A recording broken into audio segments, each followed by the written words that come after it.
want to begin by reading what I call a personal editorial on Guyana.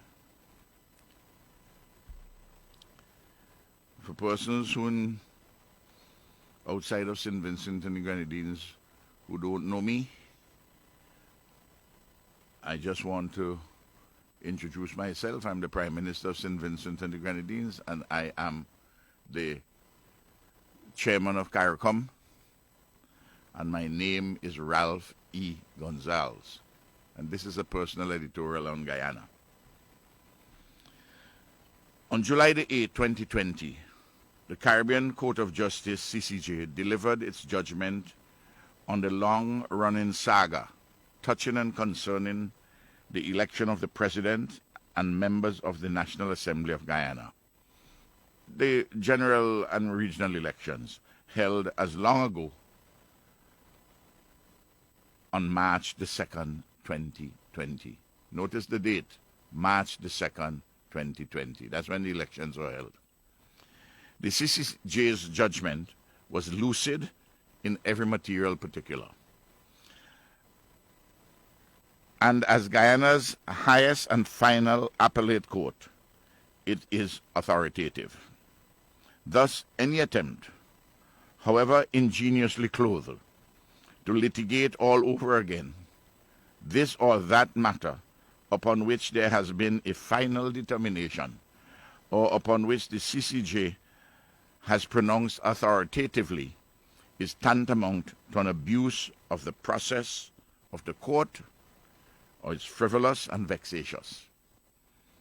Since the delivery of the judgment of the CCJ, the chair of the Guyana Elections Commission, GECOM, the retired Justice Claudette Singh, has been seeking to bring finality to the elections through relevant decisions, declarations, and directions in accordance with the laws of Guyana and the judgment of the CCJ.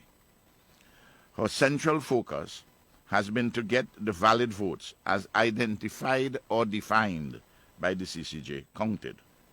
At every turn, GECOM has been frustrated by a recalcitrant chief elections officer. In a normal functioning democracy, what should be a straightforward matter of counting votes has become the equivalent of a long-running soap opera, pregnant with real danger for the people of Guyana and the Caribbean community. This charade ought to be brought to an end immediately, and a just declaration made by GECOM, in keeping with the clear mandate delivered by the voters of Guyana and in accord with the laws of Guyana and the CCJ's judgment. The entire world realizes that a small group of persons in and out of Guyana are seeking to hijack in plain sight the elections and thus hijack the country. Competitive elections deliver necessarily winners and losers. When you lose, you take your loss like a grown man or woman, and you move on peaceably to the role which the voters, in their collective wisdom, have assigned you. CARICOM, the Organization of American States, the European Union, the Carter Center, and other independent observers, including those from CARICOM, the governments of Canada, the United Kingdom, and the USA, they've all pronounced on this matter, essentially with one voice. Yet, the dangerous games continue to be played by a minority of persons associated with the political entity which has plainly lost the election. They're literally playing with fire, commotion, disorder, and civil war.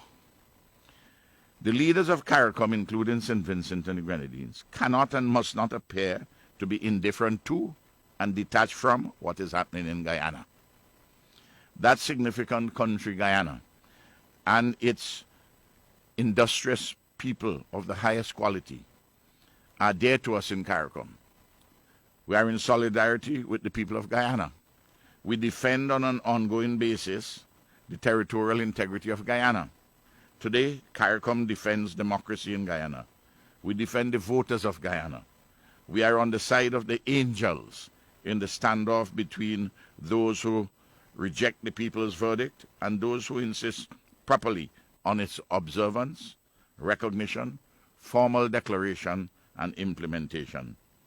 Guyana, as the host to the headquarters of CARICOM, as a signatory to the Charter of Civil Society, signatory to the revised Treaty of Chaguaramas and other fundamental documents of relevance, cannot be allowed to disrespect or disregard with impunity the clear, unambiguous ruling of the CCJ.